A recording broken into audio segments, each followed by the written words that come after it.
Hello guys and welcome back to another highlights package. Today we return back to FA Cup action, and what a draw we have for you today because we host Poole Town.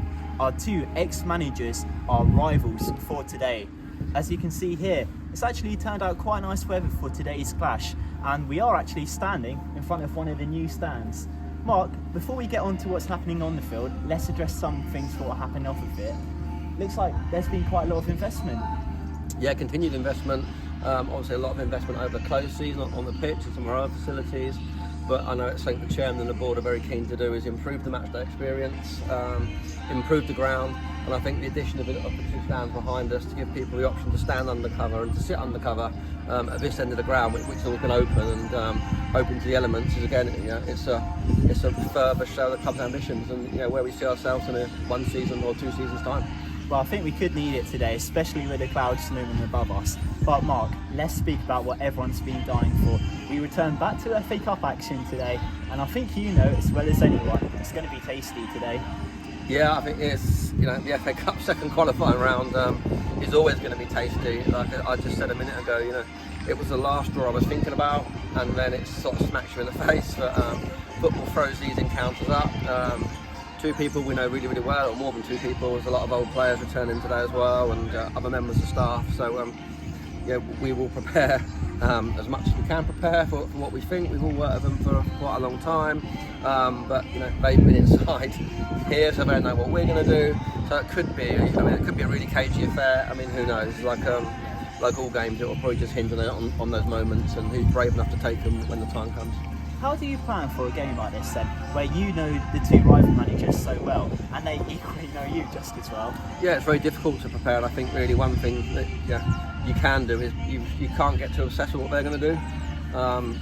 We made a couple of changes last season because we thought who they would target.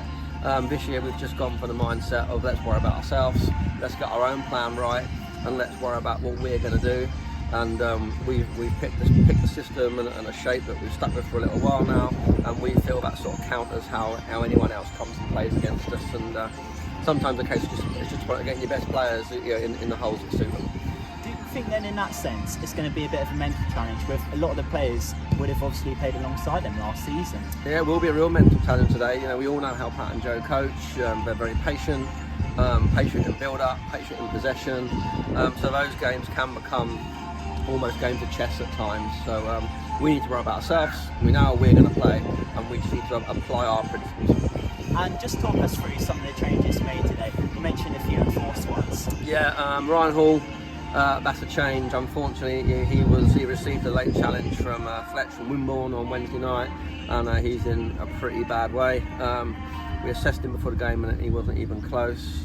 Charlie Wasmer is unfortunately ill today, but no issue there because Rory comes straight in, so a very experienced campaigner for another experienced campaigner. Gunson's knee unfortunately has flared up after Wednesday night, probably just too many games. Hopefully he'll be back for the weekend, but 3 players that we just couldn't risk out there today. Thankfully Romy comes in goal. He's been out now for a couple of weeks getting games elsewhere, so that's a fantastic opportunity for him, and it gives an opportunity to start Woody and Rafa together today with Guns being injured. So we're not really bothered about the changes at all. Are you looking forward to seeing that partnership up front then, especially with Rafa coming off of a goal and looking in real good form at the moment? Yeah, it's something I've been on about for a while, about when we got the best out of Rafa last time he was here. It was definitely on the partnership with Woody. That system doesn't always suit, but hopefully it will suit today. So I've been on about it for long enough, so let's hope the lads prove me right today. And I just want to mention on one last point, you can probably see there if you pan to the Gosport shirt next to me, there is one big name on the bench today, and that is Danny Hollins. Mark, it would be seen if he made a cameo appearance today, even if it was just that. Yeah, Dutch hasn't made an appearance this year. Obviously transitioned into a coach. He signed as a player naturally, and we still feel he's got something to give. So with those injuries to some senior players today, we just felt it wise to have a little bit of experienced cover on the bench, and he keeps himself exceptionally fit. So throughout his career, he's 40 years old now, and he's still in exceptional shape. So no hassle to bring Dutch back on the bench today. Well, who knows? Perhaps the Dutchy Hollins last-minute winner in this one. But let's hear more about the lineups. The big change for Gosport is Ryan Hall is on the bench and young keeper Romy Ashby Hammond is starting. And this is how Poole line up today. The squad including a number of ex-Borough players. For Poole to win back possession, but Kai Shaka wins it inside his own half. He plays a free ball into Trevor Cable. Cable might be thrown goal. He goes for a dink. Can it work into a pass into Rafa Ramos? And Rafa Ramos fires it into the side netting. But that's what Gosport can do on the counter. Rapid. And we saw it against Wimborne. Cable's speed used into full effect there. And from Williams, is it? Maybe. Gwengwe has scored! And Poole have scored! It's Shaquille Gwengwe on 37 minutes. And he goes to celebrate in front of the Gosport fans as well. But all came from a Gosport defensive mishap inside the centre circle, passing it into Trevor Cable. Cable open in space. He's going to go alone up against Campbell. Chase the ball and it's blasted into the side netting. I think everyone around the ground thought it was a goal. Yeah, you had the optical illusion, didn't you? You had the optical illusion that it had hit the back of the net. Niki wins the ball deep inside the Poole half, passing it into Rafa Ramos. Rafa Ramos might be able to get a goal. He lost it straight at Adam Parks. That was a goal begging at his mercy. Had all the time in the world, but just could not find the back of the net, Jeremy. Yeah, that was the chance, wasn't it? Solly delivers it into Shaka. Shaka in a good position. He's going to dink it forward. Just can't find Joe Morrison. And now Poole Town looking to counter. Chris Campbell has a lot of space. He passes it into Saeed. Saeed might be through on goal. He does take it through. He goes for a shot and it's in the back of the net. It came from a Poole Town counter-attack. It's excellent from the former Farnborough man.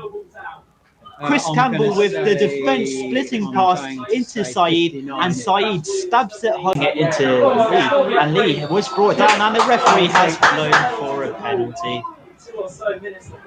So Poole Town will have a late opportunity. The penalty. He steps up, he finds the back of the net. Sends Ashby Hammond the wrong way. Yeah, and Poole Town with the grab their penalty. third. Yeah, Gwengwe with the penalty there.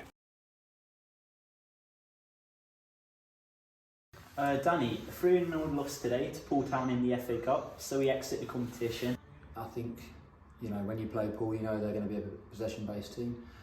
They look after the ball well, but when you take first half, I look back at it, I'm sort of thinking how many chances did they create? And I'd like to think that we had a few chances. Like I said, possession is possession. Fair play to them, but second half was a different ball game. It's frustrating, and yeah, say we exit the competition disappointed. I would say really, looking in that first half, like you mentioned, we started off pretty positive to be honest, but it looked like the real turning point was when Ben Greenwood went off. It looked like we lost a lot of balance on that left-hand side. I think it's tough. Like I said on Wednesday, Bradley Tarbuck's just come back in, Ethan suspended. Michael Fernandez still injured, and then this morning you lose, your goalkeeper, centre half, and a centre midfielder. So it's never easy. So arguably 5-6 of them, and they could all potentially start in our starting 11. So was it difficult? Yes. Lads that come in done a good job. So when one comes out, it's another opportunity for someone else. But it's frustrating. It's not easy. It is what it is. We've had a tough start to the year, like I said, for many different reasons, and we've got to now concentrate on the league and try and get a little run together. In that first half and some patches in the second half, we definitely created the chances. So there was a standout one where I think we were 1-0 down, Rafa was throwing goal, just couldn't finish off the opportunity, but just once again weren't ruthless enough today. Yeah, like I said, I think we had quite a few opportunities. It's frustrating. Like I said to the lads, I don't think the manner of the goals is frustrating from our side. I think you look back on goals and you think to yourself, did you get carved open, or is it down to something that probably we done? I think there was certain individual areas and bits and bobs that play part in the goals, which as a group it's got to be cut out. It's got to be cut out quick, because you can accept decent play when it kind of goes through you, but when it's down to yourself and something basic, more something concentration. Then you kind of think to yourself that it's very, very frustrating as a manager. You've just brought up there about some of the lapses in concentration. So I think it was the second goal, Roy Williams just out-muscled a little bit of a defensive error, and then there was obviously a few opportunities where we just switched off, it looked like at times, allowing for Poole to conjure up those attacks. What do you think is leading to that lapse in concentration?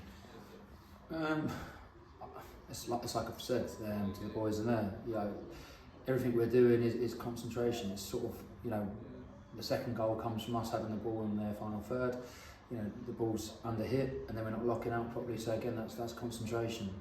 First goal, concentration. So it's frustrating. But again, on the flip side of that, you've mentioned about taking chances. It's nothing technical. It's sort of the lads, making sure if you're in the team to score goals, you score goals. If you're in the team to defend properly. It's frustrating. Like I've said, it's something that we kind of got to cut out, but we've got to try and do it quickly and as a unit. And like I said, I'm not hanging anyone out to dry, because I've got to go home and look at myself and try and put a plan together on how we can go and get 3 points at Chertsey. Because I think if you sort of look at the game, we could have quite easily gone one up really on the balance of the chances. We didn't, and goals change games. So it's a case of back to the drawing board. We spoke to the lads, have a positive week's training, and make sure we're ready come Saturday for Chertsey away. Do you think it's also important that fans don't really get too down with this result? Because if you take away this result, going into it, 3 unbeaten. Yeah, I mean, I've said to you, they're second in the league at the moment. Yeah, exactly. So they're a good outfit, and we are where we are at the moment. But it's good to see where they are in terms of where we've got to get to, and are we too far away? Let people judge that. But for us, we've got to stick together. The fans, us. Are we going to win the FA Cup? No, very much probably not. But it's a case of league form is league form. That's our bread and butter. And we've got to make sure, like you said, before this game we were in a decent run of form. We've got to make sure we pick that back up and try and get 3 points away at a tough Chertsey. And also, I don't want to make any excuses, but going into that game, Mark mentioned how we were forced into making a number of changes. Ryan Hall, obviously injured, but it does slowly look like a lot of the injured players are starting to come back now, which will offer hope in the next few weeks.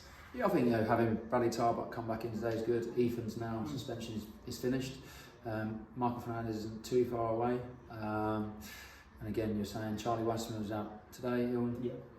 Ryan Hall's out. And Charlie Gunson, so he's injured as well. So it's kind of, we're not far away, but it'd be nice to have a sort of semi-fit squad, should we say, because we've not had that luxury up to date. So it's a case of, we've had to be patient, we've had to try and do what we had to do. Lads that have come in have been brilliant, but like we said to the lads, we always wanted to build a squad that was going to be competitive for places. No one's guaranteed a shirt, and some people have been given plenty enough opportunities, and it's a case of now, once we're a fully fit squad, if you do well, you keep your shirt. If you don't, then you'll be sitting next to me or in the stand. So that's part and parcel of football. Well, I think that offers a lot of inspiration going into the next few weeks. And Dutchie, before I end this interview, I've had a few fans ask me a question. I'll get grilled if I don't ask you it. Obviously, the big South Coast derby tomorrow, Pompey versus Southampton. Obviously, you used to play for Pompey. How do you see that going? Well, I'm only going to say one way on it. It's going to be a blue win and 3 points, and they say happy days in Pompey. Well, I think Ben Neller, if he was in here, would be disagreeing with that. Can't be having that Nellers. But anyway, obviously finished 3-0 here at the AEI Stadium. Go again, but final words from us as always. Up the Borough. Up the Borough.